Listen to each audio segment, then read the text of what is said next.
केंद्रीय कृषी मंत्री शिवराज सिंग चौहान यांच्याशी सोयाबीन खरेदीची मुदत वाढवण्यासंदर्भात मुख्यमंत्री देवेंद्र फडणवीस यांनी फोनवरून विचारणा केली असता या संदर्भात त्यांनी लगेच मुख्यमंत्र्यांच्या विनंतीला मान देत सोयाबीन खरेदीची सीमा 31 जानेवारीपर्यंत वाढवण्याचा निर्णय दिला. ज्या निर्णयामुळे आता विदर्भासह महाराष्ट्रातील बऱ्याच शेतकऱ्यांना दिलासा मिळाला आहे. या संदर्भात मुख्यमंत्र्यांनी केंद्रीय कृषी मंत्री शिवराज सिंग चौहान यांचे आभार मानले आहेत. मित्रों, किसान कल्याण विभाग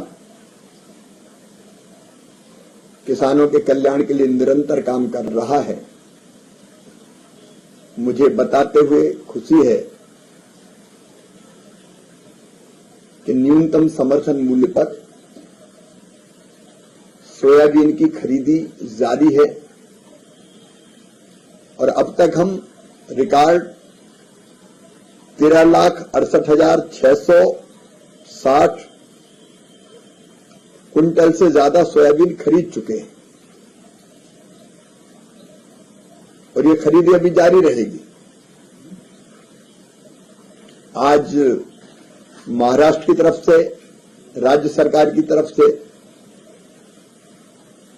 ये मांग आई थी कि सोयाबीन की खरीदी की समय सीमा बढ़ाई जाए. 31 मार्च तक महाराष्ट्र सोयाबीन खरीदना चाहता है, तो महाराष्ट्र के लिए भी सोयाबीन की खरीद की समय सीमा बढ़ाकर जो उन्होंने